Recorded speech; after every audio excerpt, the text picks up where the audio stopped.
கமல்ஹாசன் நடிப்புல சங்கர் இயக்கத்துல பிரம்மாண்டமா உருவாக இருக்க படம் தான் இந்தியன் 2. இந்த படத்தை லைகா நிறுவனம் தயாரிக்க இருக்காங்க. இந்த படத்துல லேடி சூப்பர் ஸ்டார் என அழைக்கப்படும் நயன்தாராவும் நடிக்கிறாங்க.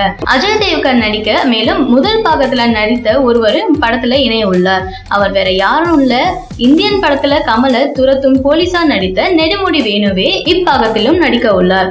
அதை கமல் சமீபத்தில் ஒரு நிகழ்ச்சியில உறுதி செஞ்சிருக்காரு. சிவகார்த்திகேயன் தற்போது சினிமாவில வேற லெவல்ல இருக்காருன்னு பலரும் சொல்றாங்க. அவருக்கான முக்கியத்துவம் கூட்டிடுச்சுன்னு, அனைத்து தரப்புல அவருக்கு ரசிகர்கள் இருக்காங்கன்னு சொல்றாங்க. நிகழ்ச்சி தொகுப்பாளராக இருந்த அவரை ஒரு நடிகராக அறிமுகப்படுத்தியது இயக்குனர் பாண்டிராஜ் தான். சிவா அடுத்தடுத்து படங்கள் எல்லாம் வெற்றி படங்களா தான் இருக்கு. வேலைக்காரன் படத்தை தொடர்ந்து சீமராஜா படம் வரும் செப்டம்பர் 13ஆம் தேதி வெளிவர உள்ளது. இந்த படத்தை பொன்ராம் இயக்கியிருக்காரு.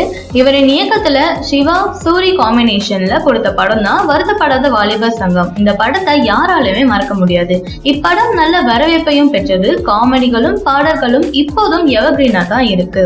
இப்படம் தற்போது 5 வருட கொண்டாட்டத்தை நேற்று எட்டியுள்ளது. நடிப்பது மட்டும் இல்லாமல் பாடுவதும் தயாரிப்பதும் என பல திறமைகளை கொண்டவர் தான் நம்ம தனுஷ். இவருடைய அடுத்த அவதாரமா படங்களை இயக்கும் வேலைகளை இறங்கினாரு. அதன்படி ராஜ்கிரனை வச்சு பாண்டி என்ற ரொமான்டிக் படத்தை சில வருஷங்களுக்கு முன்பு இயக்கி அதுல வெற்றியும் அடைஞ்சாரு. அதன் பின் நடிப்பில் கொஞ்சம் கவனம் செலுத்த தொடங்கினாரு. தற்போது மீண்டும் இயக்கும் வேலையில இறங்கியிருக்காரு. இந்த முறை படத்தை பிரம்மாண்டமான முறையில இயக்க திட்டமிட்டிருக்காரு போல. ஏன் சொல்றேன்னா, நடிகர்களின் லிஸ்ட பார்த்தா உங்களுக்கே புரியும். தனுஷ், நாகார்ஜுனா, சரத்குமார், எஸ்.ஜே. சூர்யா, ஸ்ரீகாந்த், அதித்தி ராவ் ஹைதரி.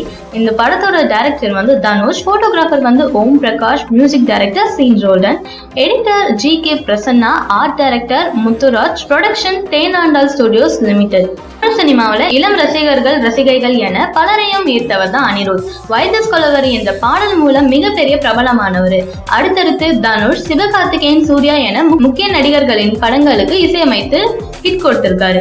ரஜினிகாந்தின் புதிய படத்திற்கும் இவர் தான் இசையமைக்கிறாரு. தற்போது தெலுங்கு சினிமாவில் பவன் கல்யாண், ஜூனியர் NTR ஆகியோரின் படங்களுக்கும் இசையமைத்து வராரு. நானியின் படங்களுக்கும் இசையமைக்கிறாராம். நானி தற்போது பிக் பாஸ் நிகழ்ச்சியை தொகுத்து வழங்கிட்டு இருக்காராம். விஜய் தமிழ் சினிமால முக்கியமான இடத்துல இருக்கவரு. அவருக்கான மாஸ் நாளுக்கு நாள் கூடிக்கொண்டே போயிட்டு இருக்கு. அவரின் சாதனைகளும் கூடிக்கொண்டேதான் இருக்கு.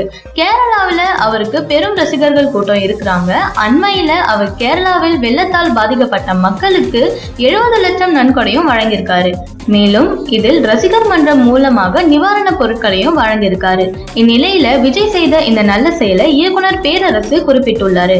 அண்மையில பேயெல்லாம் பாவம் படத்தின் இசை வெளியீட்டு விழா நடைபெற்றது. இதில் கலந்து கொண்டு பேசிய இயக்குனர் விஜய் தன் சொந்த பணத்தில் தான் செலவு செய்துள்ளார் என்றும், இது போல எந்த அரசியல்வாதியும் செய்யவில்லை என்றும் கூறியிருக்காரு. இவர் விஜய் நடித்த ஹிட் படங்களான திருப்பாச்சி, சிவகாசி படங்களை இயக்கியிருக்காரு. இந்த நியூஸ் பிடிச்சிருந்தா லைக் பண்ணுங்க, ஷேர் பண்ணுங்க. மேலும் இது போன்ற தகவல்களை பெற நம்ம சேனலை சப்ஸ்கிரைப் பண்ணுங்க.